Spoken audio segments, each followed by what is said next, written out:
Hello everybody out there, this is Seto Kaba from your Yu-Gi-Oh chat channel, and today I'm just going to talk about, since it's the beginning of August, it's August 2nd today, I'm going to just be talking about the state of the game, how everything's going at my locals, what I noticed about the game so far. I did this back in June, I'll probably do it between the months nowadays, but I just want to talk about what the game has been like for the last month or so. So, what have I noticed from the game thus far between July and August of this year so far? I've noticed that pretty much for the most part, it's E-Dragons and Spellbooks running rampant. At my locals, though, even those E-Dragons and Spellbook players are getting sick of playing that deck. About 4 or 5 of my friends who play that deck, uh, either Spellbooks or E-Dragons, they have actually stopped playing that deck temporarily, and they've actually gone back to playing old school decks because, as they put it, I'll just say, as one of my friends said it, I'm sick and tired of winning every match, and I just want to play some old school stuff. And I don't blame them. I feel the same way. Sometimes you just gotta go back to those old school decks because that's what the fun is. It's the fun of Yu-Gi-Oh, which keeps a lot of people going.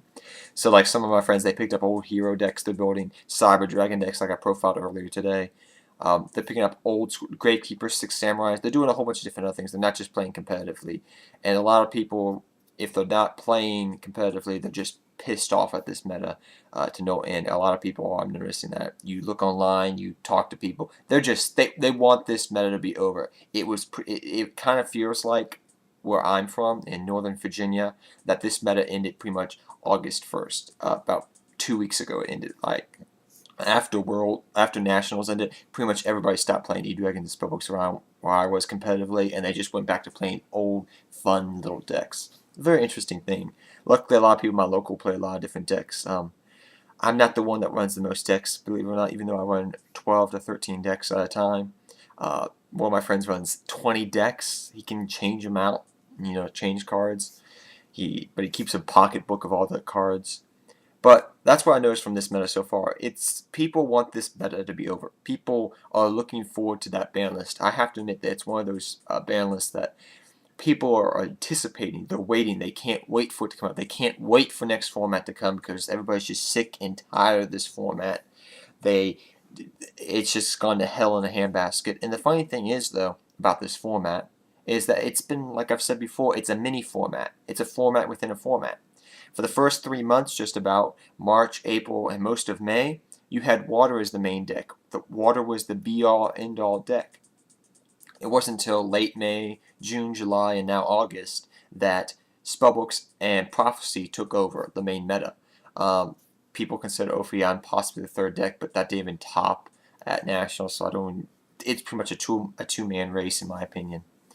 But that's what I noticed about the state of the meta, and I'm also noticing people are excited about the tins, people are excited about Judgment of the Light, people are looking into the deck that's going to be next format, what's going to be the good, best deck. In my opinion, I would have to say it's going to be Fire Fist and Bujins.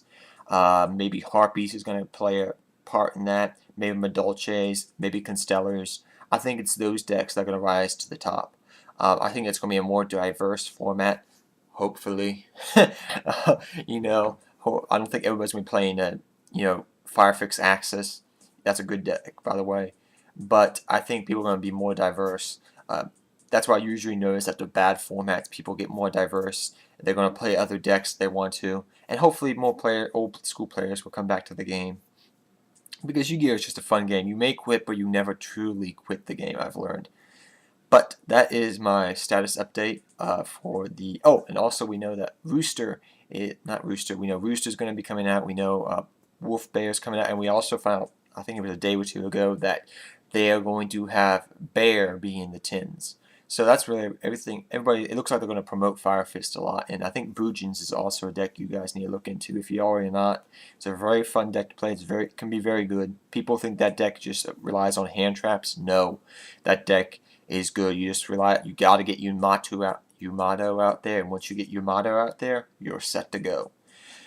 But that's what people are talking about right now. That's what my people at my locals are doing. That's what I see from this meta. People, pretty much the number one thing take away from this video is people are sick and tired of this format, and I think people are going to be doing, are waiting for Spellbooks to get their Judgment Day. Yes, get their Judgment Day, the banless day. And they're waiting for E-Dragons to get the axe, perhaps. But we'll have to wait and see what the ban list leaks out. It should be leaking out in maybe a week or two, but I look forward to that. Also, one little note, I will talk about this more next week, is I will not be posting videos next week as much. I'll probably be posting 3 to 4 videos on Tuesday. This is due to the fact that I will be going to Otakon. Otakon is pretty much the Comic-Con of the West Coast, of the East Coast. So I'll make a video about that and explain to you that next week. But till next time, everybody, take care, have fun dueling out there, fight the main meta, what's left of it, and everybody, adios. Seto Kaiba, I'm out of here.